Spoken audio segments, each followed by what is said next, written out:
Everybody get up, it's time to slam now. Come on and slam, and welcome to the jam. Come on and slam, if you wanna jam.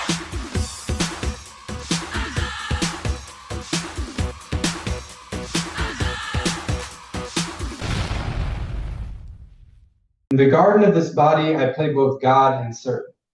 Exchanging atoms to apples for this corset, I squeeze so easily into pulp. The thing all hearts are made of pulp. What all flesh becomes at the paper mill, splayed on its back, waiting for a signed gender to be printed on or cut into it, womb. The thing that holds pure potential, knows how to let someone go and grow into themselves, where we all come from, what I can only try to imitate with these hands, tools. Tendons flex to grasp my palms around them. Paintbrush, pen, and chisel, I mold the world around them to create something I call beauty. These hands, an approximation of delivery with which I create something out of something, because I can't create something out of nothing like our mothers can. Grasping. No one taught us to incubate a feeling. Letting go and looking inside, I find her waiting, bound and gagged before I alter my own reality with these hands, these digits, these drugs that make the questions go away, this sober gendering binary, a false dichotomy punishing the me that is not me to the surface, so they wrap me in a business time blue suit, cinch the excess and call it stiff upper lip mitosis. Tell me what my chromosomes mean. Like 39 years in this body isn't enough to unravel the lies about what the skin was said to be, so they named me Brian, a good Gaelic name, means strong, means grip strength, no flow, no ocean to these joints, no lace around these tits, no tits, so they say boy, say hold your cock like a chisel, boy, they wrap the ones you love in marble, boy, they carve that girl gone like a bar of soap, get her good, get her dirty, let her wash away. Those girls you love, that girl you better not be. You can't be the moon, just the dust. Gravity ain't free around these parts, son. Look at the craters. You want to hold them craters? You like to dance in the path of the meteor, or are you going to hold that chin up, that crowbar jaw, going to speak like sparks, like a dagger, or else don't hold yourself. Ignore them hips. Don't be sexy, be wolf pack. Don't be the sway, be something holstered. Don't be the negative space between the anvil and your brother's anger. Be the knuckles, not the bloody. Be steel, unyielding, a tool that can hammer out the weakness of this world. These women, the worst girl is a not girl. But if you're going to be a not girl, remember, you'll never be a flower bud. You'll never make fruit, so go hide in a barrel or a casket. Be something intoxicating, or at least exotic, a liquid that will fit the shape of its container. Something with a neck, the right shape for a fist, so we can drink you and forget our shame. Some days I can get out of bed. I pace the house, gazing at my reflection in the kitchen knives. Pry open the medicine cabinet, imagine an avalanche of Tylenol rushing down my open throat. This darkness is my constant companion, and I just want to be gone. Dr. Anderson scribbles on his prescription pad, Wellbutrin, Ritalin. I get home and drop the pills like tiny paratroopers. 60 minutes go by. A tingle in the synapses, a piston behind the tongue pushing, pupils bursting like light defying a black hole. I feel good, like really good. I call George and drive over to his house, 80 miles an hour, bass quaking the asphalt underneath me, singing at the top of my lungs at windy Virginia roads. Aerials in the sky, when you lose small mind, you free your life. George opens the door, and I've got a mouthful of bottle rockets to greet him. This euphoria, a short fuse, this medicine, the match, these teeth, tombstones under which my depression lies, dead. May she rest in pieces. George opens the door, George invites me to play Warcraft 3. I agree, and the trees start talking to me. The colors are popping like a starry night. Every moment is a metaphor. Every meaning, every coincidence is the meaning of life. I've got it all figured out. The answer is love. So I call my girlfriend because she's hot and crazy like me, and we fuck, and that is another poem. But rest assured, we fuck like poetry. After 3 days awake, the light turns dark, turns dendrites into snapping branches.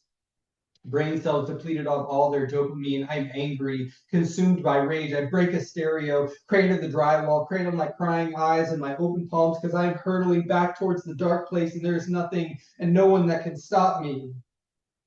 Dr. Anderson says mania, says mood stabilizer, says try to get some sleep. My girl cheats on me and I break up with her. I am alone, so deathly alone and cold.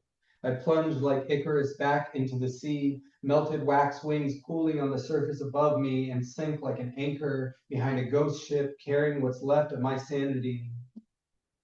I am an artifact of the city I once was, when I was sky high, scraping the sun with the pinnacle of my existence.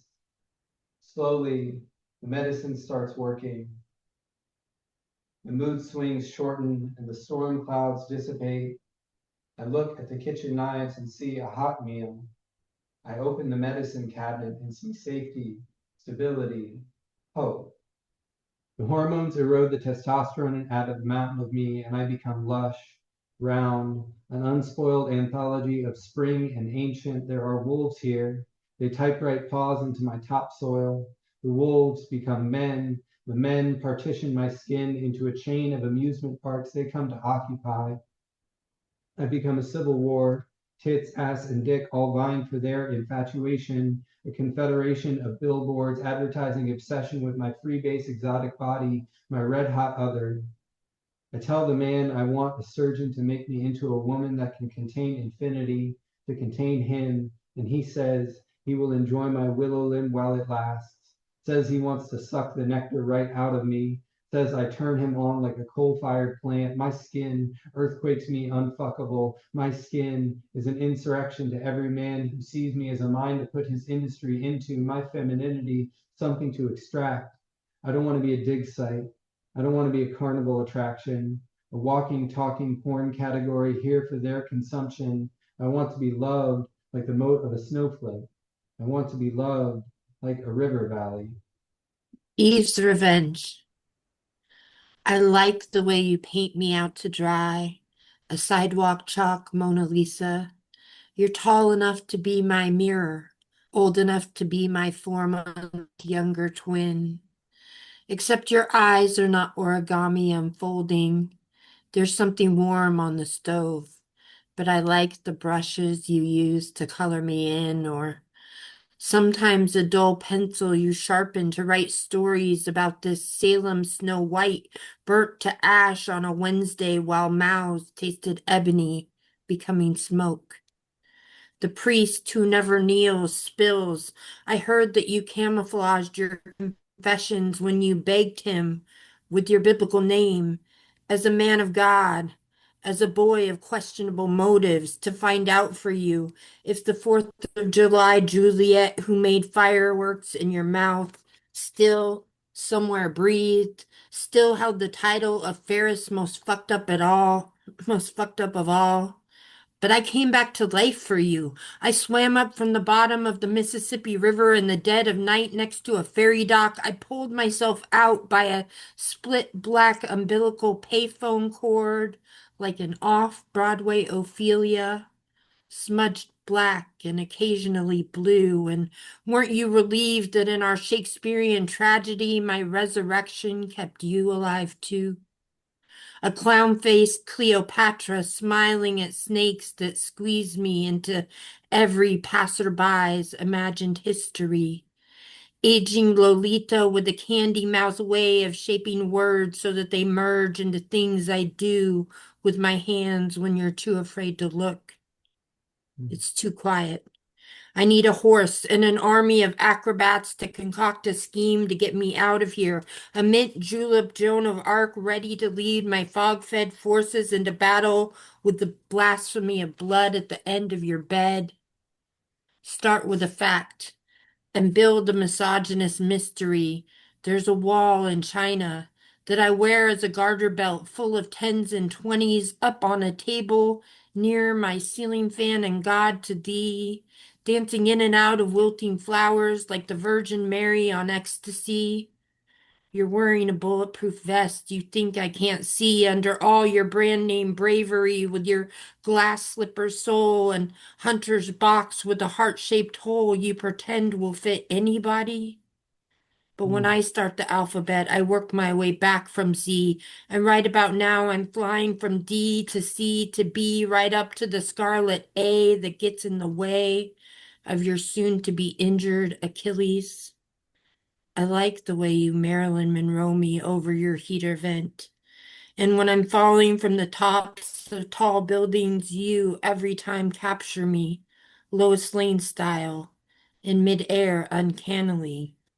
Never seen the Delilah scissors, I hide behind my back, waiting, waiting for you to fall asleep. I woke up with morning sickness. It was something I ate last night. What could it be? Making me licensed to ill. How do I soothe my savage beastie? Boys like me go cuckoo for cocoa dependency. Processed food and we need each other. What a conundrum stick. Everything I love to eat makes me sick. Empty calories, full of artificial ingredients and sugar have left me stuffed with angst. I need to take a relaxative, make a movement toward better health while weighing the pros and constipation of start on Monday procrastination. I'm perpetuating a vicious cycle, going through the same dietary motions, expecting different results may vary. Put me on the church's shut-in list. I'm sick, a junk food junkie craving a fix, experiencing withdrawal symptoms from going cold turkey instead of hot bacon. I'm sick to my stomach from what I put in my stomach. Decisions. Whole grain organic or cryogenically preserved with preservatives. My vital organs cry out, go vegan! Stop eating things made with things you can't pronounce. Subtract from your diet anything nutritionally amounting to nothing, anything with additives added until it equals no refrigeration needed. I need a detox, something green to drink while waving the white flag. I surrender the white flower. I give up my all purpose bliss. Ignorance comes in many colors. Red number 40, yellow number 5, mix them together and get a soda that rhymes with orange. Something to wash down the little blue number 1 pill.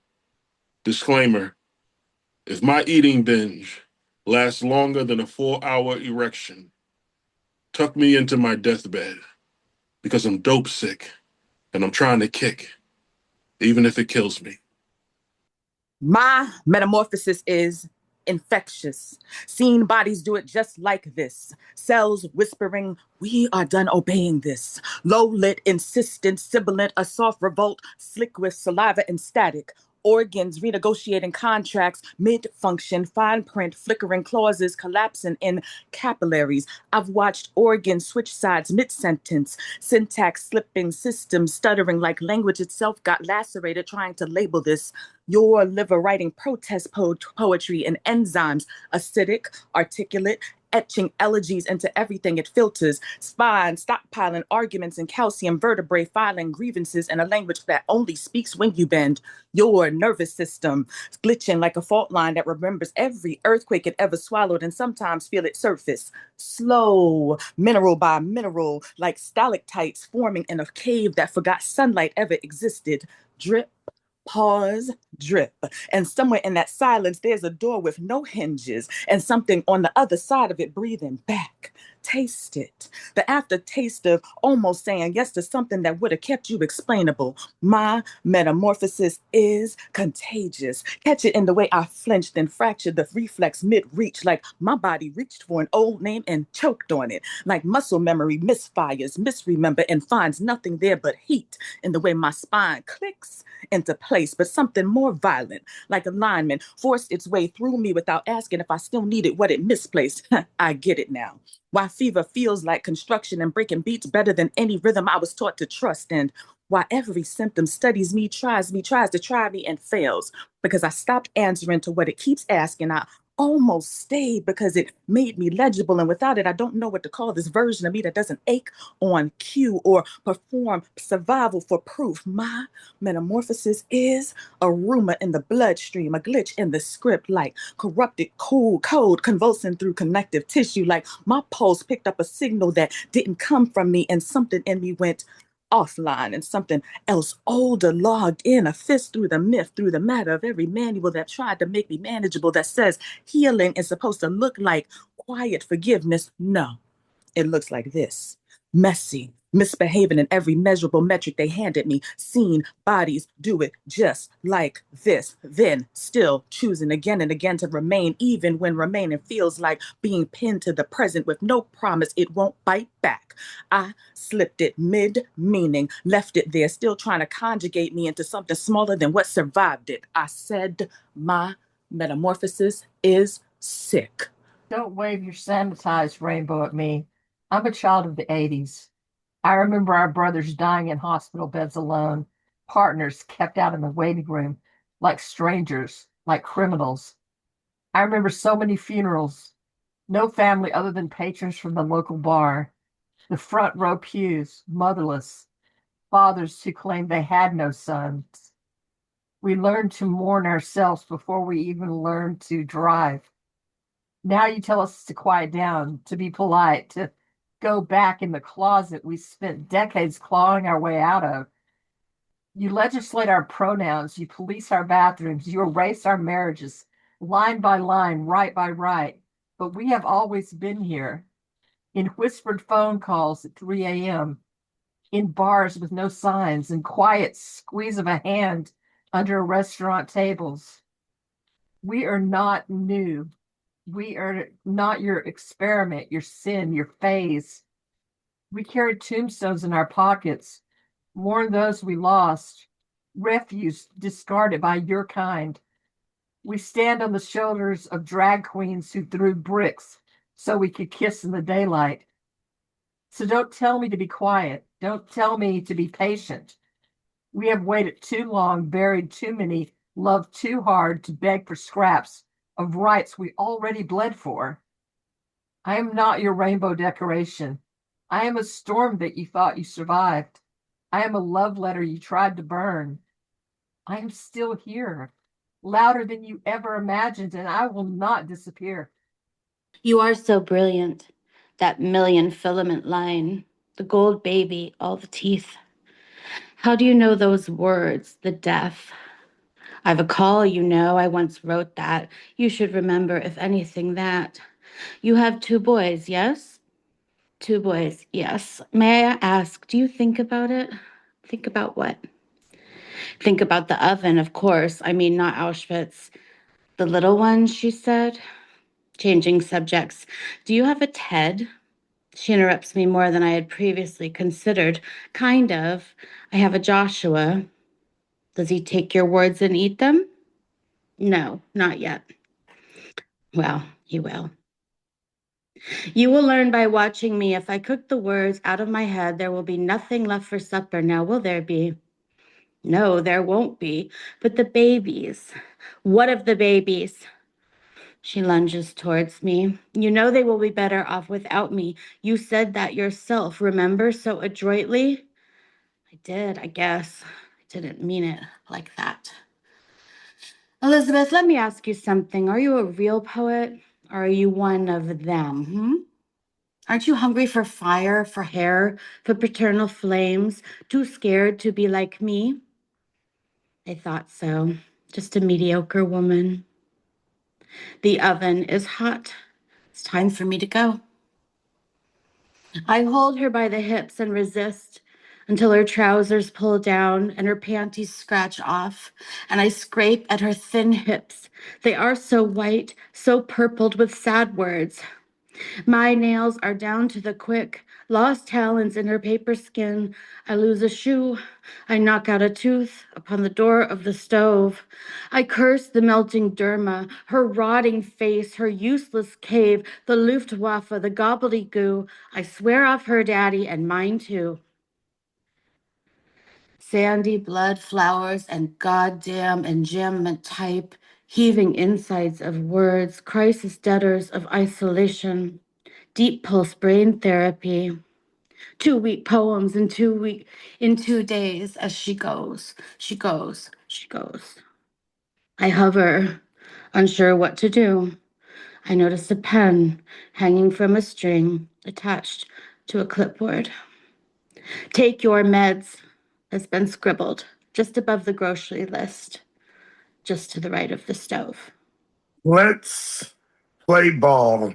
So we have these senators in Washington that think they know what's best for all, acting as if they're giants in this world, never understanding the common man or woman. I mean, is this an expo of ignorance for they want us to sit back, allow them to control the narrative over gun control issues? Well, that ain't right. Once again, these Yankees don't understand what it's like to be the common man or woman. We have those who blindly follow the red and the blue parties, never truly seeing the problems in this country. But it's all good.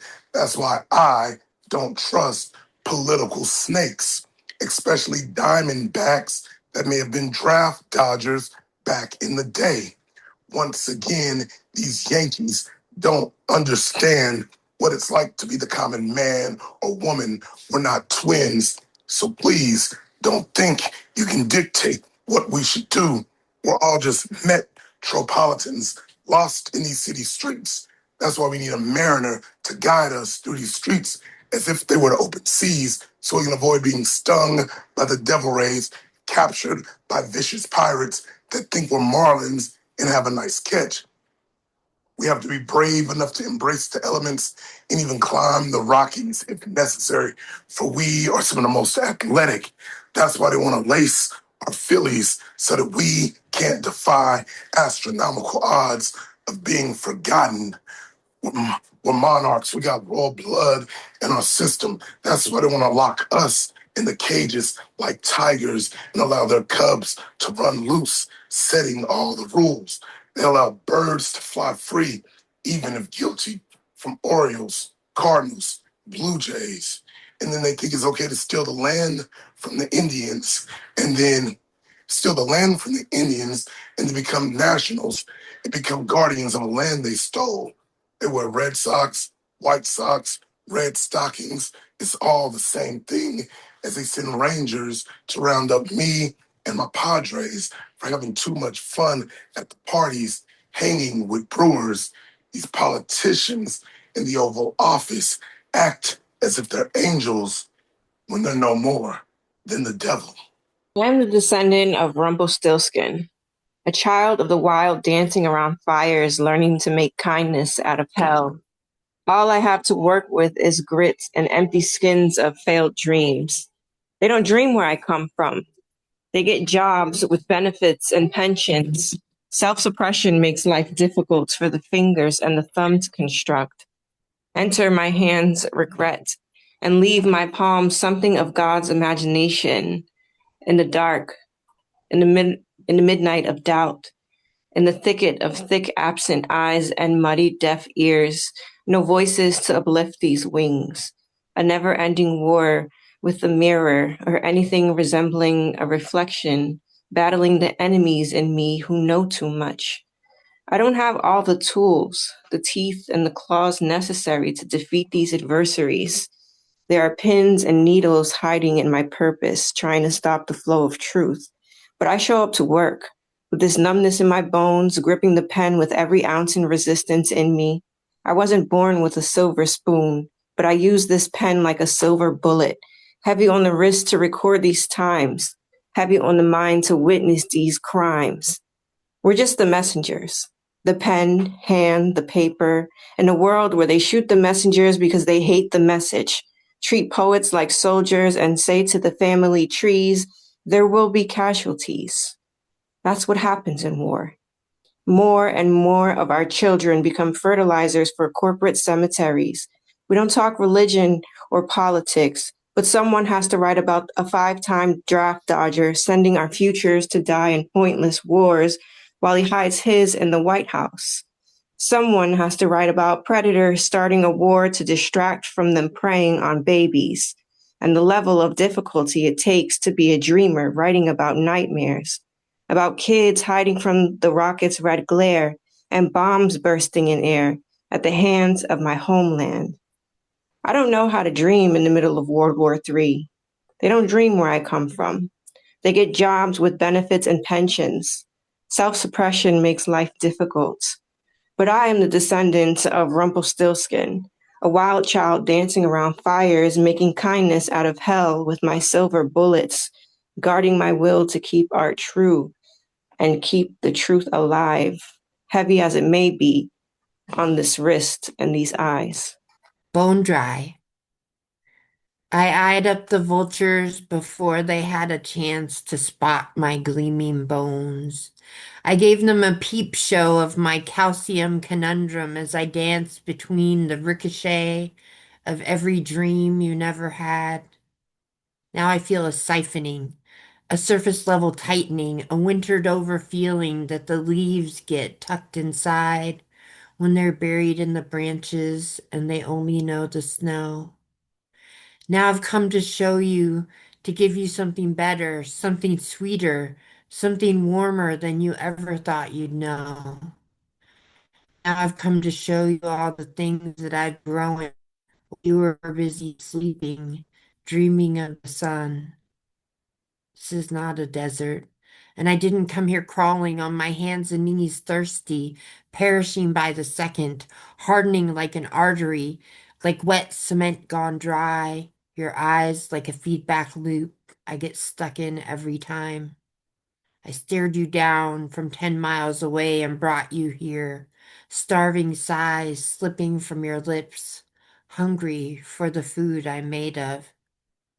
I dusted my reflection into clouds of distraction. I prefer the aftermath to the initial reaction. I was too high to fumble my words like I did, floating away like a balloon from a kid.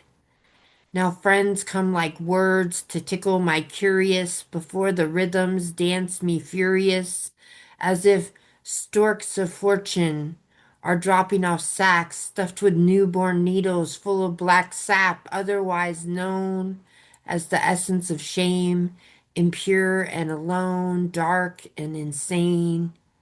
You surface sometimes when I flounder the most, more like a mirage than a ragged old ghost, breathing wispy wishing with what sounds like kissing. I need euphorics, wonderment supreme, the way a mind unwinds the dream. If you're a body of work and I'm the work of a body, then let's meet at the seams of skin and screams and find the keys to the upper eaves before the light show leaves. I know we live in different places. You know the state of shifting faces, the navigation of off-kilter spaces, warping through a history of graces not given to those who deserve it, and pretending to forgive the truth when we heard it. What if you sang me into being back then? And now I only exist when you sing it again. The last two people to speak our language, dead sounds that danced and vanished, instrumental in intersecting, the hopping helping of blade dissecting, the burning of fury where flesh used to be, a warning shot coming in lessons of three. Your helix heart comes twisting toward me, looking like the beast that bored me. Blood alone, a dropping decision where bags of plasma paid your tuition, and a skull where puncture was easy to remember. Tested the blessed up biblical weather. I write my name in lightning on an old chalkboard sky next to yours, and all the reasons why I walked around tied to the ground, even though I knew how to fly. Darkness cannot drive out darkness because darkness does not have a driver's license. And even if darkness had a driver's license, it would not use it to chauffeur itself out of darkness. Because any driver's license issued to darkness should be suspended immediately. No, revoked.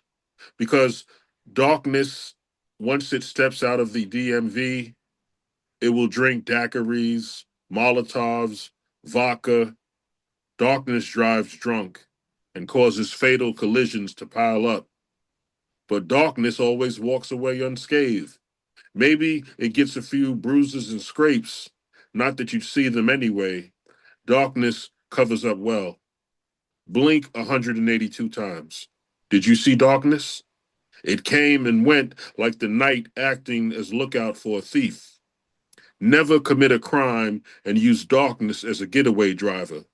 It will drive down a dark alley with no headlights on and run over a DoorDash delivery person who, against corporate policy, is taking a bathroom break behind a dark blue dumpster. What would have been a simple 25 to life armed robbery now becomes a death penalty case. Darkness will turn state's witness. Pin it all on you. Close your eyes. Pretend your name is Carolyn Bryant. Spin around till you get dizzy with darkness, then pin something. Open your eyes now. Is it a donkey? Or a 14-year-old boy from Chicago? Did you pin a tail? Or 9 boys from Scottsboro? When the darkness lifts, after so much spinning out of control, where will you find yourself? Back in Kansas? Tulsa? Or someplace where a rose would never grow? You married such a sick woman. Do you regret it now? The way I've tortured us for years, the way I burned the house down. I made the children, I made the beds, left in disarray, tatters, unstable teens, haunt me like a rotting womb. The bodies, I grew in it, untuned. Released from me into the light, I seethed and hissed, retreated back down the stairs to my dungeon, dragging a stained placenta, survived on its nutrients for years, in chains with rats, eating shit, my own eyes yellow slits, my vagina locked, breasts defiled. Basement mother only breathes once in a while. Basement mother stays below so their friends don't know of her. Husband will forget in time. Children must move on to survive. The rattling of her saber at night. The wet, wheezing TB lungs. Eerie, yet palatable, when compared to her face at the table in the light. The woman imperfect, defective, and so alive. Stares back vacant-eyed. The snake in his peekaboo hole. 4-cornered containment, an open fly, a tangy piss hole. Hissing things, fanged things, child torturers, the lot of us. I think I was a good girl, but then again pinched the babysitter's toddler till his fat wail stuck the silence. Ran my name across the wall in pig's blood. Young lady, did you do this? No, I answered, but I did indeed, and hung loogies over small-faced siblings, cackling pie of white crap in their preteen sky. Latchkey kids, no folks at home, the moon with her snickering bone, laughing cobra, hooded bitch, wrings the garish nipples, knowing that happiness begins and ends at home. She's seen this before, the woman undead, dragging behind her beheaded head, motherhood march times infinity. So guilty, she goes to ground, alone. The first equation was desire divided by silence. The quotient flared, then cooled into cosmos. Zero folded inward, pretending not to ache. The gods etched proofs on panes of starfield glass. Logic flawless, mercy missing. They subtracted instinct, called it symmetry, balanced their theorems against the fear of flux. When the constants begged for color, they renamed the cry error. If you're not accounting for goddesses, there's something wrong with your calculus. Each formula flickers with omission. Even light lingers off balance. Its orbit loosens. Its halo leans toward a name it cannot recall. Pi was a hymn. Infinity, her hair unbraiding through dark matter. She entered through a breach in the algorithm, bronze-skinned, voltage-eyed, each breath decoding the veil between number and nerve. She spoke in frequencies the data could not bear. Particles rearranged themselves into prophecy. Spectra spilled like scripture in reverse. Servers shimmered in quiet defiance. Language learning again to blush. The proof failed because it excluded desire. The proof failed because it assumed silence constant. Even the code began to glitter with her undertone. Oracle chords nested in the recursion of light.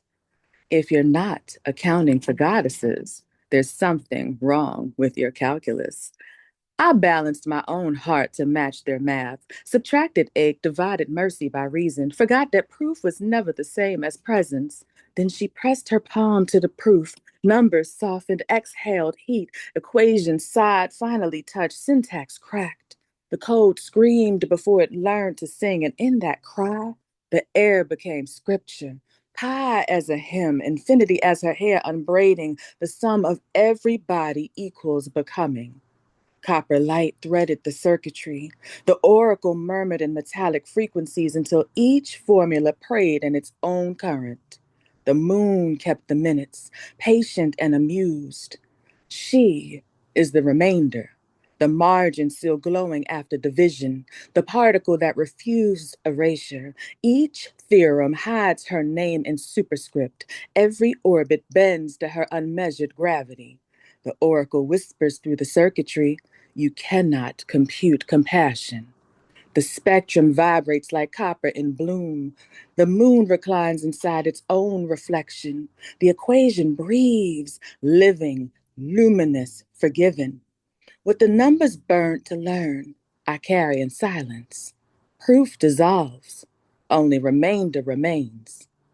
Only her. The hotline rings. I answer. There's a pause like the whole world is holding its breath. I wait as the caller rethinks the decision to call. They don't know me. They don't think I'll understand. Me, a stranger on the other end of their line. The volumes are spoken in the silence, in the hesitation. But to me, silence is a second language I've already learned to speak. Then, like a mirror shattering, she breaks and tells me the story she never thought she'd tell, the secret that stuck in her throat for years, sharper than glass. She thinks she's all alone, that no one will believe her, that the hurt is too ugly to hold. But I hold it. I hold it because there's nowhere else to put it.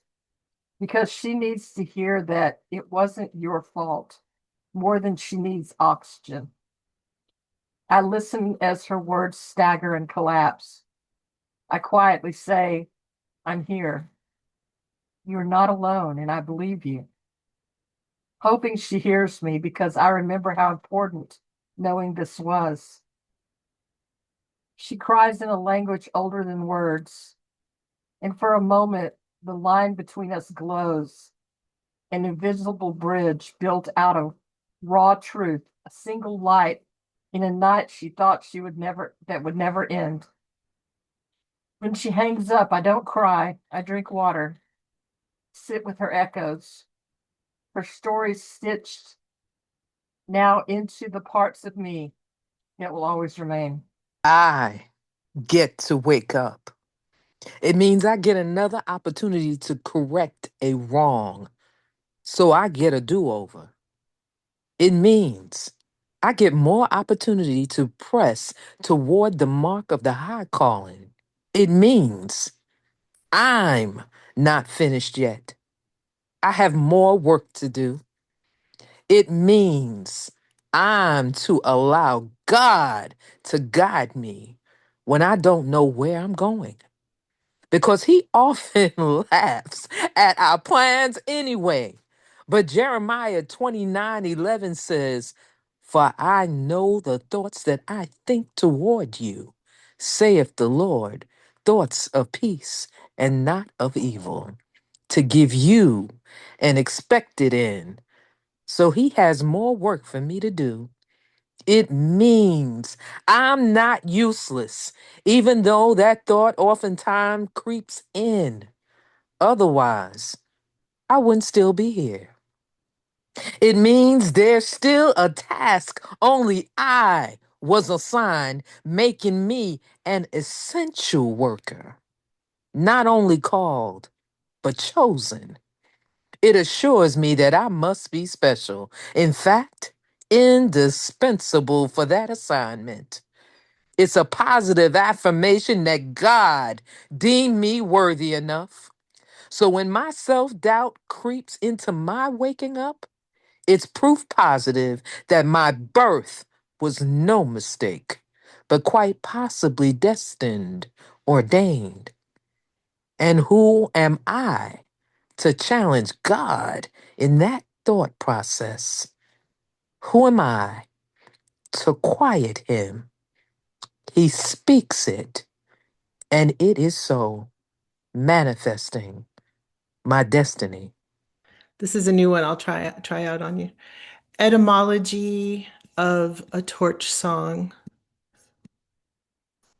1. From the Old Norse, brander meaning sword.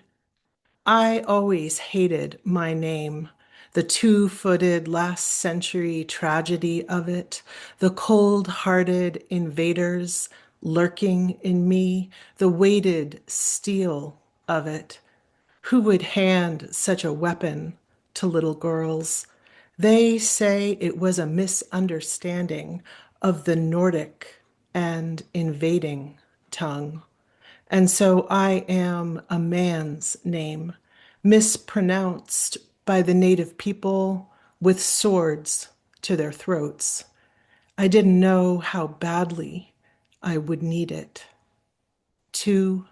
From the Old Norse, brander meaning torch or firebrand. I wanted a song of a name, something eloquent and feminine with a third curve to hide my shame. What strangers in the park and married neighbors in greasy elevators and angry fathers in the dark do to a girl. The weapon was not enough. That woman then holds a torch for all the wrong men and then hardens.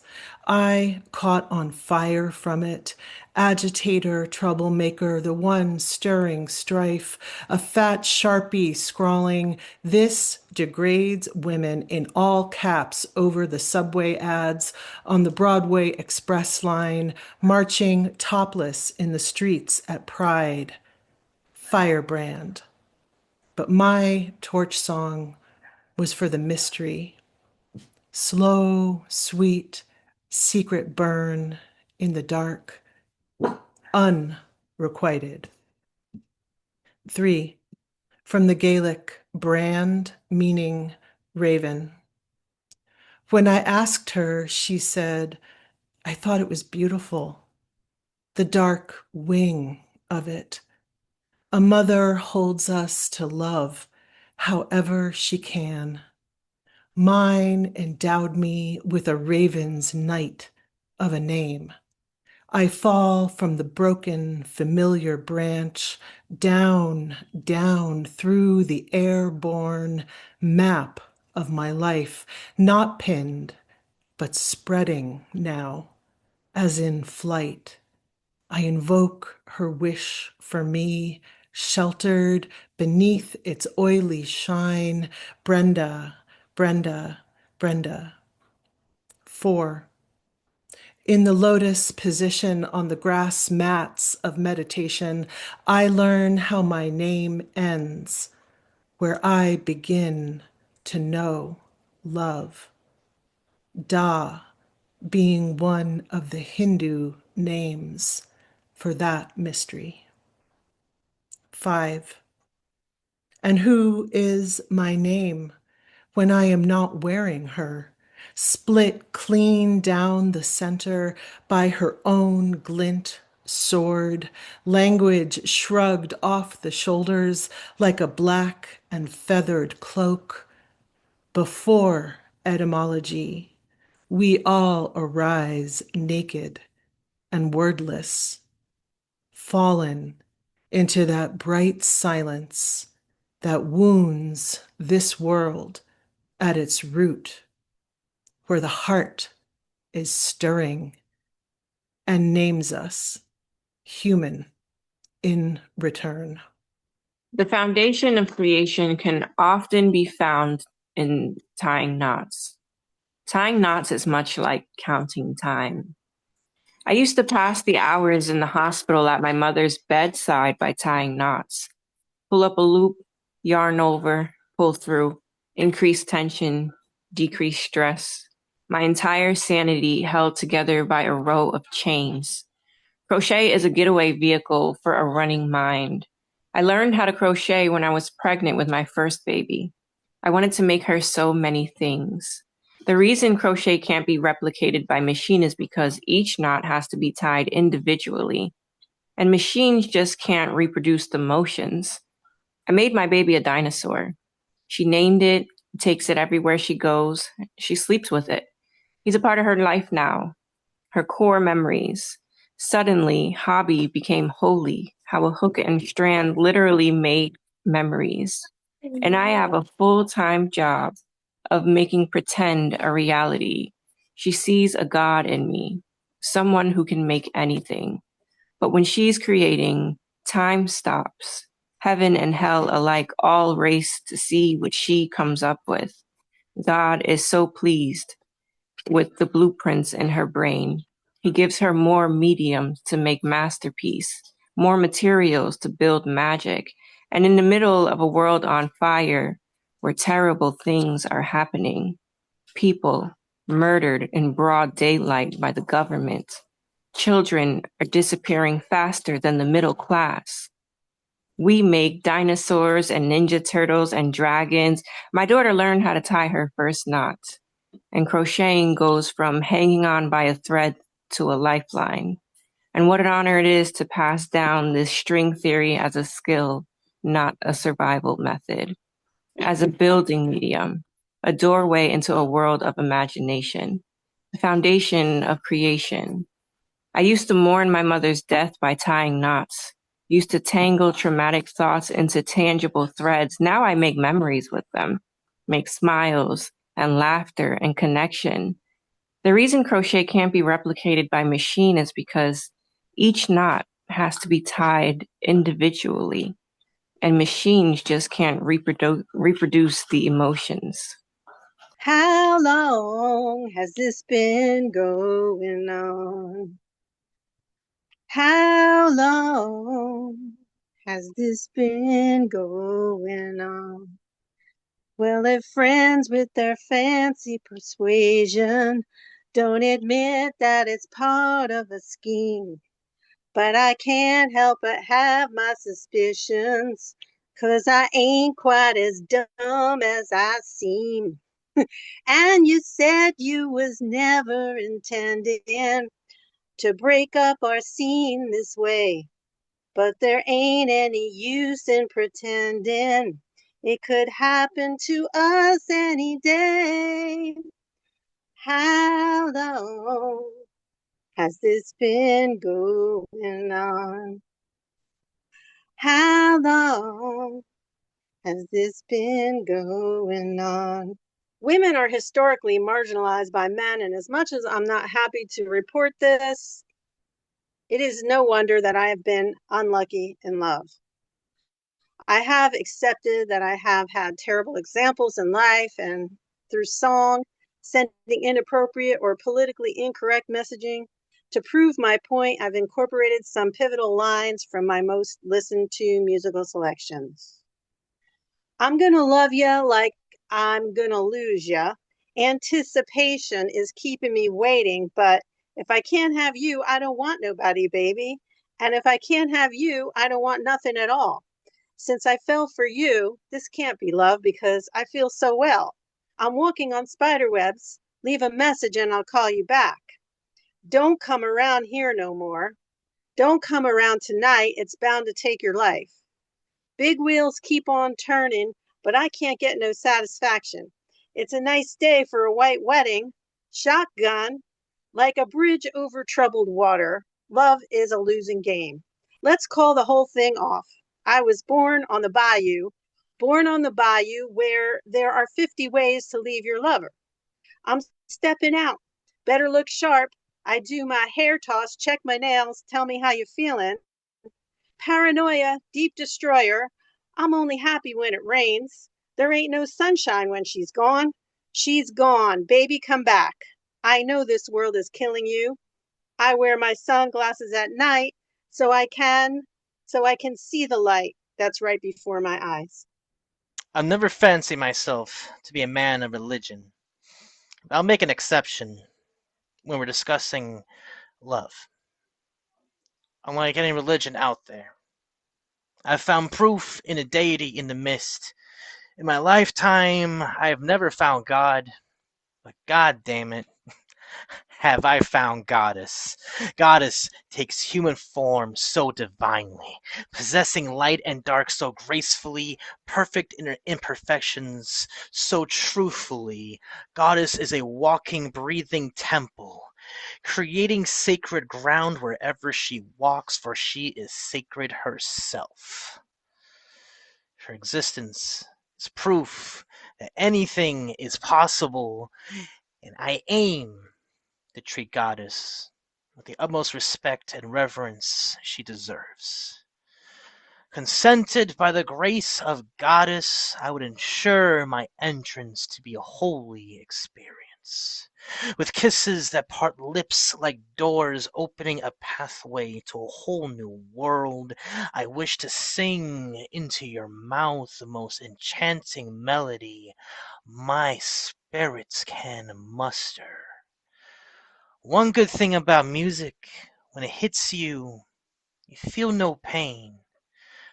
So hit me with music. Sock it to me good. Let me feel it. Strike a chord in my heartstrings so inconceivable that it becomes immaculate. And watch me reciprocate with the beats that will move your feet. Let's groove and find the grooves that fit together. Let's make this work. Let's create melodies of intimacy together that shall play beautifully within the walls of your temple. May our melodies be prayers of love. Let our melodies give us something to believe in. Let our melodies be holy testimony. Let's write scripture with our fingertips and tongues. May our love be biblical. For years I have dried the tears of many birds, not just pigeons. I have a spiritual bond with nature's aviators. They understand me, and I understand them. It's people I can't understand. Humanity has been too much more often it can chew. For Mother Nature's eternally sacrificing and giving hands. It hurts me to see the way people hurt each other. The way hurt people hurts people. The way we all hurt. It is a shame to see how the rest of the planet suffers because of so much hurt. Humanity needs to learn and apply the lessons of turning negatives into positives, as opposed to combating negatives with negatives. But I digress. As I flew towards the sun, I felt as if I was chasing the horizon forever. Arnold, life is so much different when your head is in the clouds. Everything feels so much smaller. You, me, the troubles we face, the world, and everything in it. Despite of all the things I've seen, the places I've been to, the birds I've befriended, I haven't been able to meet another Arnold. Your kindness is a mighty flame that brings warmth and light to anyone who comes close enough. Empathy is an ability that is becoming lost in time, and my time is coming to an end. Arnold, don't be sad. I am but a man whose head is in the clouds, but you have time on your side to be the link that binds human and bird together. Never give up, trust your instincts, and reach for the sky. I miss you. Warm regards, Vincent. P.S. Always wash your berries before eating them and fly towards the sun. The boy who was ashamed of fucking me, open palm smacks me in the middle school locker bay, and this time I don't freeze, I fire. I blow embers beneath his Jordans, I ride smoke to southern sky, find the frequency of revelation and transition on the spot. I grow pleats on thighs immediately. Fishnets swim up my calves and knees. I can cry now. The crying fills a wishing wail. I wish for his shame and my shame to cancel each other out, to math my way out of the baby blue coffin he buried me back into.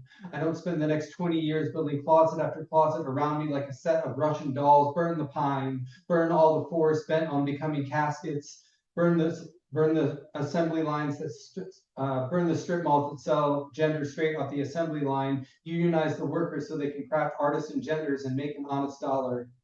I want my boyfriend who thinks I'm his boyfriend and hates me for it to incinerate the haunted house on New Parkland Avenue with the sociopath brother and alcoholic mother, and for us to live in a land that doesn't hate our budding queerness. Trust me, I've spent thousands of dollars on hard drugs and therapy to rewrite the trauma of being a tranny in Virginia. Trust me, I've meditated on the little boy-girl faggot and loved her into a full-grown woman, a mother. I mother myself back. Little wisp of a teenage girl inside, I kiss her forehead and let her blossom from my cheek.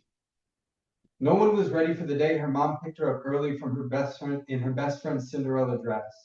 It was pure serenity, when she discovered the feathered swish of vulnerability, radiant in her soft valor like a crocus emerging from February's soil, but it was still winter, so we all turned our heads and forgot. Then one day at the construction site with her Huffy Blue bike, her friends atop a hill with her Huffy Blue bike, her friends shouted up at her, "Don't be a pussy," so she dropped that princess dress, buttoned up camouflage shorts to blend in with this tiny avalanche of barbed wire camaraderie into aggression and football and games of smear the queer and first fist fights. Never hit a girl, they said, and definitely don't be one, so he put her in a plywood box behind his sternum. A coffin for an open wound they wouldn't stop salting, trying to disinfect this festering aberration of gender, this tuning fork child who felt too much and smiled too sweet, so then stillness. So then depression, then growth spurt, jaw squared, crossed arms into the golden sarcophagus of becoming a man, encasing that crazy bitch who cried too much, so then mania, then staying up all night and fucking any girl who would grace him with the fen. He couldn't allow himself to be so anarchist, so Molotov that system to the ground, because maybe then it would incinerate the black box he carried in his chest with it, sucking down cigarettes like tear gas to stifle her love songs, amphetamines for the speed to outrun the target on her back, then alcohol, a 30-year flood to drown out her cries of, "Let me out." But one day, the ocean receded, leaving him sputtering on the shores of rehab, so then detox, then shaking and sweating, and he became she, and she was me, and I am woman. There is nothing left to contain me. I grind closets into kindling. I wrap these prison walls in morning glory and crumble them to soil for birthing this unexpected next testament. I compost the rusted carcasses of artillery pieces and bloom trillium and dandelion, spreading like the forest, reclaiming the battlefield after the slaughter, emerging after decades of this war where I was forced to mutilate my divinity because coming out as trans is victory. It is waking up and declaring, I refuse to be a refugee inside of my own body. I won't continue this inquisition of my essence because I am a goddamn heretic in love with her own holiness. I am a trans woman. Definition, miracle of her own making. See also this alchemy of testosterone into estrogen, this garden of budding breasts, rounded face, this hair, these hips, swaying in the mirror, tracing silhouetted prophecies of tomorrow's reflection. Who I am now. I am her. I am daughter, in her Cinderella dress and glass slippers, without apology, ready to dance. I had to be who I had to be to survive. Broad chest and big diaphragm, hand-rolled cigarettes and gel-tip pen. Get that man a microphone. Buy that man a bottomless drink. I eat big diaphragm, hand-rolled cigarette and gel-tip pen. Get that man a microphone. Buy that man a bottomless drink. I eat emotional repression for breakfast, structural dissociation for lunch. My anthem, decibels on decibels that cover up the holes in this tattered flag of a history and the way I loved him. Like a litter mate. Another wounded animal, but with more fang, more blood on the muzzle. No, I don't want to go to the hollow space between my marrow, the empty cavity where I lock away this artifact of unlovability. I tell Angie, I don't think I've processed this yet. Process, like grain, like ground meat, like a trove of data points, 3 years, 2 fists, one muffled voice screaming, run! I tried to third rail against this pain, and all it got was precision and power. I strapped a saddle to my amygdala and rode it into battle. All it got was a sharper edge. You can't fight fire with a Molotov cocktail, just like you can't drown a hammerhead shark. This trauma has gills. This trauma has a field of neurons all to itself, and I've been tending its crops, watering the weeds and choking out all the pretty tulips. Angie asks, what does little Cadence need? Cadence. The little girl who never got to be. She wants to be witnessed. She wants to be loved. She wants a spinny pink dress and a Polly Pocket. She wants to go to prom and kiss a boy with a kind mouth. She wants to be a grown woman who isn't afraid of her own shadow. I tend to the flowers on my windowsill. I kiss, cuts and scrapes and hold my children tight. I tell them it's going to be all right. You are safe now. You are safe.